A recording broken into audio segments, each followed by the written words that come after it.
As principais insulinas que a gente vai usar. No quinto período a gente vê essas insulinas também na pediatria, que a gente vai estudar diabetes tipo 1.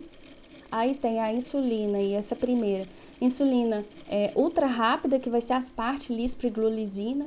Vai ter a insulina rápida, que é a regular, a intermediária, que é a NPH, a longa, detemir, e ultra longa, que é a glargina.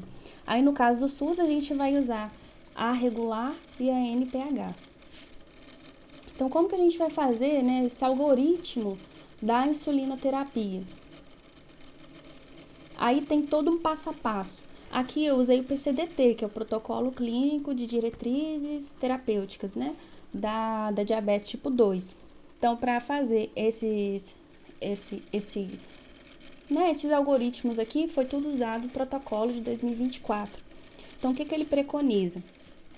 O paciente vai insulinizar. A gente dá 10 unidades de insulina ou 1,1 a 1,2 unidades por quilo. Aí, esse paciente vai tomar essa insulina todo dia antes de dormir. Geralmente, aí meia hora, 1 hora antes de dormir. E vai medir a glicemia capilar, que é aquela que fura o dedinho, né? Em jejum por 1 semana. No caso aqui, ele acordou. Quando ele acordou, daí uns 10, 15 minutos, ele vai lá e faz a aferição da glicemia capilar. Durante 1 semana, pode ser em dias intercalados também. Após 1 semana dele medindo, a gente vai ver essa tabela que ele fez com as medições. Se a maioria dela é acima de 130, significa que ele ainda está no estado de hiperglicemia. Então, a gente precisa aumentar a insulina. Aí, no caso, a gente vai aumentar 2 unidades a cada semana. E se ele estiver abaixo de 80, a gente vai diminuir a insulina. Por quê? Porque ele está entrando essa insulina está sendo mais do que o suficiente para ele. A insulina está baixando muito a glicose do sangue dele. Então, a gente vai diminuir a insulina para ele ficar no estado assim de glicose no sangue na faixa de 90 a 100, mais ou menos. A gente vai diminuir aí cerca de 4 unidades a cada semana. Aí, o que a gente vai fazer? O paciente atingiu a meta terapêutica, né? Que vai ser ali a glicemia capilar entre 80 e 130. Aí, a gente vai pedir a hemoglobina glicada. Aí, após 3 meses, né, a hemoglobina glicada vai ser a hemoglobina que está ali, que captou, né, a glicose ao longo desses 3 meses. A gente vai pedir essa hemoglobina. Se ela tiver acima de 7, aí a gente vai dividir a dose da insulina para 2 vezes ao dia. Aí ele vai tomar 2/3 da dose de manhã e 2/3 da dose de noite, e 1/3 da dose de noite. Só que a gente não vai usar a dose plena, que é aquela dose de 100%. A gente vai usar 80% dessa dose. E a gente vai reavaliar de novo em 3 meses. Se tiver acima de 7, aí a gente vai associar outra insulina, que vai ser a insulina regular. A insulina regular é uma insulina do tipo intermediária, né? Deixa eu ver aqui. A insulina regular vai ser uma insulina mais rápida, no caso. Aí ele vai tomar antes do almoço ou da refeição mais copiosa do dia. Geralmente a refeição mais copiosa do dia é o almoço, mas para algumas pessoas pode ser o jantar também. Aí vai associar e a gente vai continuar medindo a glicemia pós-prandial, ou seja, cerca de 2 horas após o almoço, por 1 semana. Se der acima de 180, a gente tem que aumentar a dose da insulina até atingir a meta terapêutica. Se der abaixo de 70, significa que a pessoa está fazendo hipoglicemia, que é o distúrbio mais comum das pessoas que tomam insulina. Aí, nesse caso, tem que diminuir a dose de 10 a 20% até atingir a meta terapêutica. Aí, aqui tem uma tabela, né, com as metas terapêuticas. A hemoglobina glicada tem que dar abaixo de 7, a em jejum de 80 a 130 e a pós-prandial tem que estar abaixo de 180. E a hipoglicemia é o distúrbio mais comum das pessoas que tomam insulina, né? São 3 tipos de hipoglicemia. pode dar uma hipoglicemia leve, que ali vai estar, a glicose vai estar entre 54 e 69 mais ou menos. Aí o que a pessoa tem que fazer? Tomar 15 gramas de carboidrato. Isso equivale mais ou menos a uma colher de sopa de açúcar ou então uma colher de sopa de mel. Aí se tiver do tipo 2, do nível 2, né, que tiver abaixo de 54, a pessoa vai começar a sentir tonta, confusão mental. Aí tem que tomar 2 colheres de mel ou 2 colheres de açúcar, ou um carboidrato mais rápido. E se tiver no nível 3, a pessoa já está inconsciente. Aí ela vai estar ali no estado mental e físico bastante grave e precisa de internação e glicose intravenosa. A insulina, porque o que acontece? A gente que é normal, a gente come e a insulina sobe. Daqui a pouco ela desce de novo.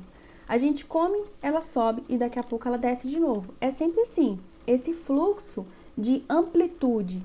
Já a pessoa que não tem insulina, a gente precisa imitar a insulina como se fosse fisiológica. Então, ela vai primeiro tomar NPH, que vai, assim, imitar como se fosse uma insulina levemente constante durante o dia, que vai caindo no decorrer do tempo, né? Mas é levemente constante, uma insulina intermediária.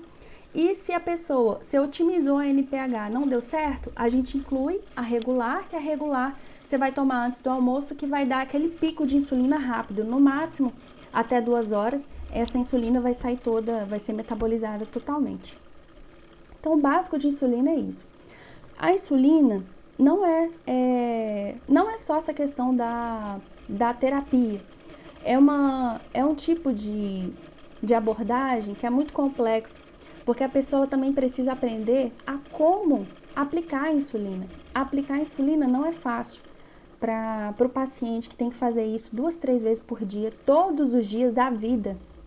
Então, assim, às vezes o paciente é analfabeto, às vezes o paciente tem algum problema mental. Então, não é fácil a gente explicar essas coisas sobre como preparar a insulina. Então, aqui eu coloquei, né, porque na SF a gente precisa orientar o paciente. Primeiro, ele tem que lavar bem a mão com água e sabão. Aí, depois, ele precisa limpar a tampa do frasco usando algodão e álcool. Aí, ele vai pegar o frasco e vai rolar o frasco entre as 2 mãos. E não pode agitar o frasco, só pode rolar. Depois, ele vai tirar o protetor, sem encostar o dedo na agulha, né? Para não acontecer uma contaminação. Vai puxar o êmbolo da seringa, que vai marcar a quantidade de insulina que a pessoa quer usar. Depois, ela vai injetar o ar dentro da insulina, que vai fazer com que a insulina seja mais facilmente retirada do frasco. Aí ele vira o frasco de cabeça para baixo, e deixando também a seringa de cabeça para baixo, e puxa o êmbolo lentamente para aspirar a insulina para dentro da seringa. E depois ele verifica se tem bolha de ar. Aí para tirar é só bater com o dedo onde elas estão, né? Que aí a insulina volta para o frasco. Aí depois ele retira a dose que vai usar, né? A insulina também é guardada dentro da geladeira, não pode ser em cima da geladeira, tem que ser embaixo, nessa faixa aí de 2 a 8 graus, que tem que ficar a insulina. Antes da pessoa usar, ela precisa tirar 30 minutos antes de utilizar, porque se você aplica a insulina com ela gelada, dói demais. Então, ela tem que estar mais ou menos temperatura ambiente. E tem os locais também para aplicar a insulina. A gente tem principalmente o abdômen. O abdômen é a principal parte que é metabolizado mais rápido a insulina. A gente divide o abdômen em 4 quadrantes. E a pessoa vai alternando o local de aplicação da insulina, porque é injetável, né?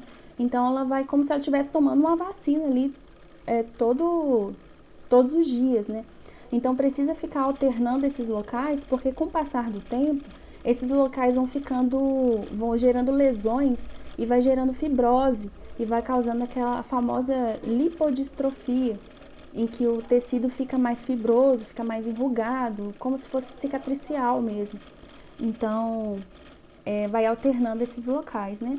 Também, além do abdômen, dá para aplicar na parte posterior do braço e também na parte lateral da coxa.